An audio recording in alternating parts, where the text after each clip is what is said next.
Students, आज के YouTube channel में आपका स्वागत है।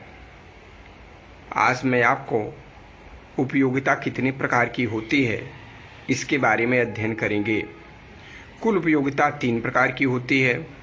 टोटल यूटिलिटी कुल उपयोगिता, मार्जिनल यूटिलिटी सीमांत उपयोगिता, एवरेज यूटिलिटी औसत उपयोगिता। सर्वप्रथम हम टोटल यूटिलिटी कुल उपयोगिता के बारे में अध्ययन करेंगे। कुल उपयोगिता से तात्पर्य यह है कि किसी दिए हुए समय में एक वस्तु की विभिन्न इकाइयों के उपभोग से जो कुल संतुष्टि प्राप्त होती है उसे कुल उपयोगिता कहा जाता है। कहने का तात्पर्य यह है कि एक निश्चित समय हो और विभिन्न प्रकार की इकाइयों से प्राप्त होने वाली उपयोगिता, किसी भी वस्तु के अलग अलग इकाइयों का उपभोग करने से हमें अलग अलग संतुष्टि प्राप्त होती है। अगर उस कुल संतुष्टि को जोड़ दिया जाए तो हमें कुल उपयोगिता प्राप्त हो जाती है। उसे हम कुल उपयोगिता कहते हैं। जैसे तालिका से स्पष्ट है कि उपभोक्ता एक इकाई अर्थात एक केले का उपभोग करता है तो उसे 30 उपयोगिता प्राप्त होती है। इसी प्रकार से जब वह दूसरी इकाई अर्थात दूसरे केले का उपभोग करता है तो उसे 22 इकाई उपयोगिता प्राप्त होती है। इस प्रकार से उसे प्राप्त होने वाली कुल उपयोगिता 52 होती है। हम कह सकते हैं कि एक उपभोक्ता जैसे जैसे वस्तु की विभिन्न इकाइयों का उपभोग करता जाता है वैसे वैसे उसकी उपयोगिता शुरू में बढ़ती चली जाती है, लेकिन एक बिंदु के पश्चात यह शून्य हो जाती है। उसके पश्चात धीरे धीरे उसे प्राप्त होने वाली कुल उपयोगिता घटती जाती है, क्योंकि जब हम उसे बाध्य करते हैं कि एक अतिरिक्त इकाई का उपभोग करो तो उसे प्राप्त होने वाली उपयोगिता ऋणात्मक होगी। फार्मूला जो कि दिया गया है TUN that is equal U1 plus U2 plus UN। Utility total utility for n unit, n इकाइयों से प्राप्त होने वाली कुल उपयोगिता बराबर होती है पहली इकाई से प्राप्त उपयोगिता प्लस दूसरी इकाई से प्राप्त होने वाली उपयोगिता प्लस तीसरी इकाई से प्राप्त होने वाली उपयोगिता। इसी प्रकार हम कह सकते हैं कि किसी वस्तु की भिन्न भिन्न इकाइयों से प्राप्त होने वाली कुल उपयोगिता के योग को हम कुल उपयोगिता कह सकते हैं। TUN दैट इज इक्वल किसी वस्तु की n इकाइयों से प्राप्त होने वाली कुल उपयोगिता, U1 that is equal first की वस्तु की पहली इकाई से प्राप्त उपयोगिता, U2 दूसरी वस्तु की इकाई से प्राप्त उपयोगिता, UN n इकाई अर्थात वस्तु की अंतिम इकाई से प्राप्त होने वाली कुल उपयोगिता कहलाती है।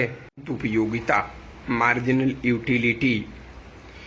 सीमांत उपयोगिता से तात्पर्य यह है कि किसी दिए हुए समय में एक उपभोक्ता के द्वारा वस्तु की अतिरिक्त इकाई का उपभोग बढ़ाने से कुल उपयोगिता में आने वाला परिवर्तन सीमांत उपयोगिता कहलाता है। इसमें अन्य वस्तुओं के उपभोग को स्थिर माना जाता है।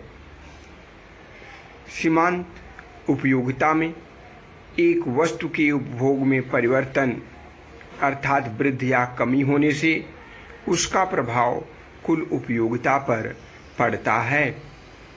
हम कह सकते हैं कि MUN that is equal TUN minus TUN minus 1। Marginal utility for n unit, n वस्तुओं की सीमांत उपयोगिता बराबर कुल उपयोगिता की अतिरिक्त इकाई माइनस पहली कुल उपयोगिता की इकाई।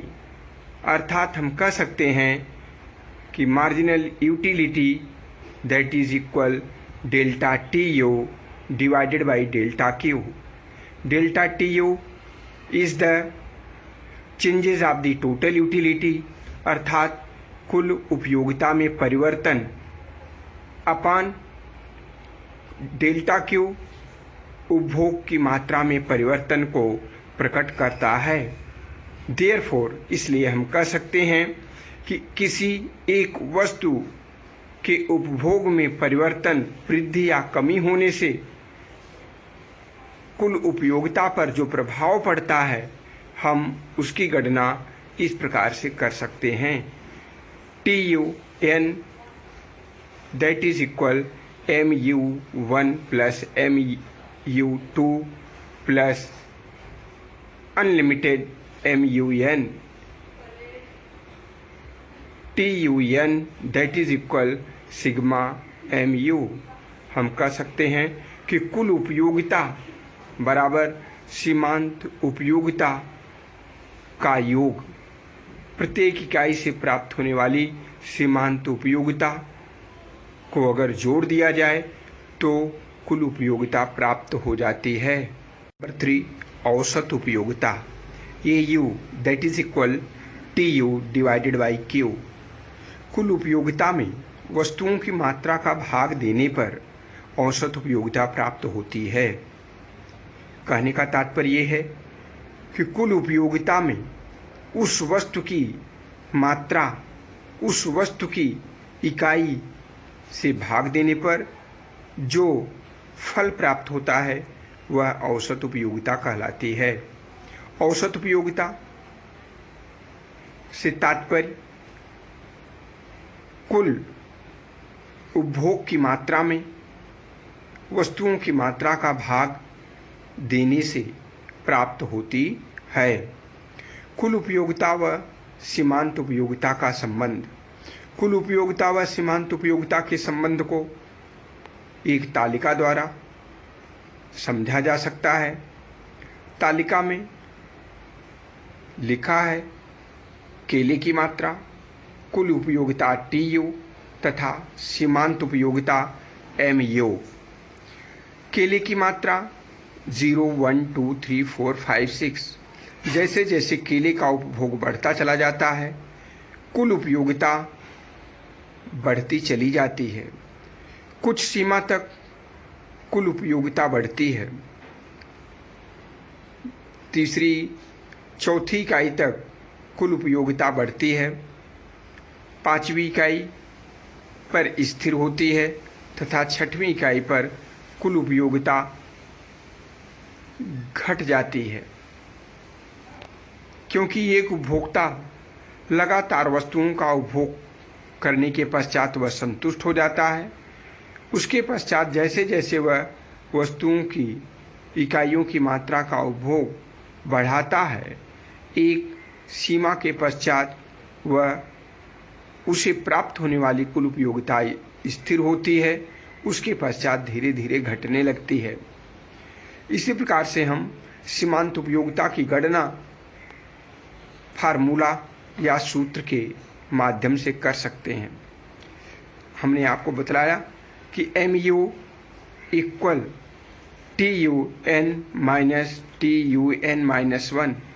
पहली इकाई सीमांत उपयोगिता की पहली इकाई जो कुल उपयोगिता 0 है तो उसमें कोई परिवर्तन नहीं होगा, अर्थात सीमांत उपयोगिता 0 होगी। दूसरी इकाई, तीसरी, चौथी, पांचवी, छठी इकाई की सीमांत उपयोगिता ज्ञात करने के लिए उसकी तीसरी इकाई में से दूसरी इकाई को घटाने से प्राप्त होता है। चौथी में से तीसरी को घटाने से प्राप्त होगा, पांचवी में से चौथी को, और इसी प्रकार से छठवीं से पांचवी इकाई को घटाने से सीमांत उपयोगिता प्राप्त होगी।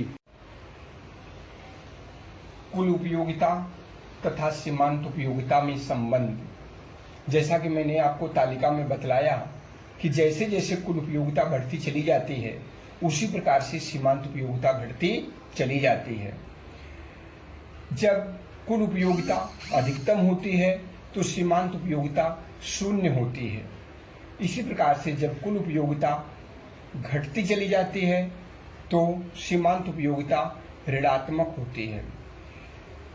इस तालिका के माध्यम के पश्चात रेखा चित्र के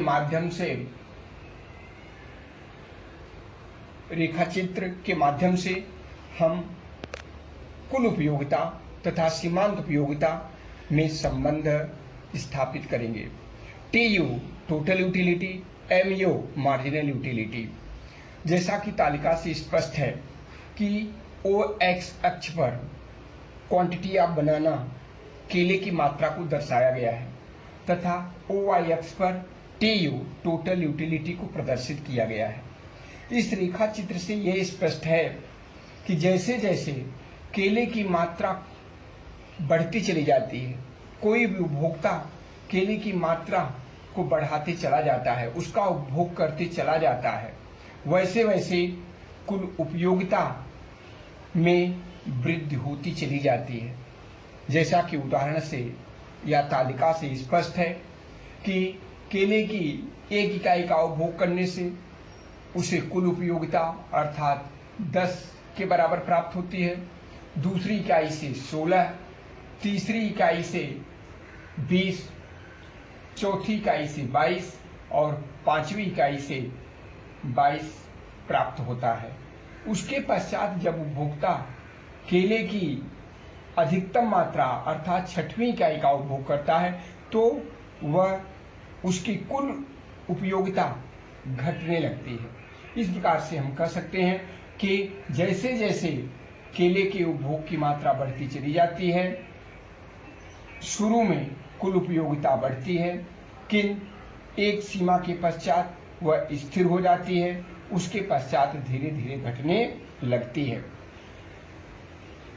सीमांत उपयोगिता के संबंध में जैसा कि रेखा चित्र में दर्शाया गया है कि सीमांत उपयोगिता बाएं से दाएं नीचे की ओर गिरती है। जैसे जैसे उपभोक्ता क्वांटिटी ऑफ बनाना केले की मात्रा का उपभोग बढ़ाते चला जाता है, उसकी सीमांत उपयोगिता घटने लगती है। जैसे पहले इकाई का उपभोग करता है तो कुल उपयोगिता 10 प्राप्त होती है, लेकिन उसे सीमांत उपयोगिता भी 10 ही प्राप्त होती है। दूसरी इकाई से उपभोक्ता की सीमांत उपयोगिता में कमी होती है, दूसरी इकाई से उसे 6, तीसरी इकाई से उसे 4, चौथी इकाई से 2 तथा पांचवी इकाई से 0 के बराबर उपयोगिता प्राप्त होती है। जैसे कुल उपयोगिता जब घटती है तो 0 के पश्चात सीमांत उपयोगिता ऋणात्मक हो जाती है। ए बिंदु सैटायर पॉइंट कहलाता है, ऑप्टिमम पॉइंट कहलाता है, सैटायर पॉइंट कहलाता है, जो कि संतृप्त बिंदु है।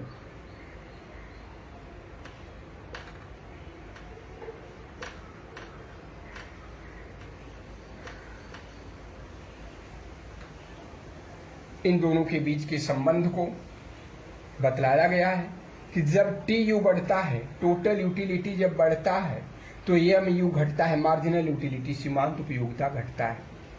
नंबर 2, जब TU अधिकतम होता है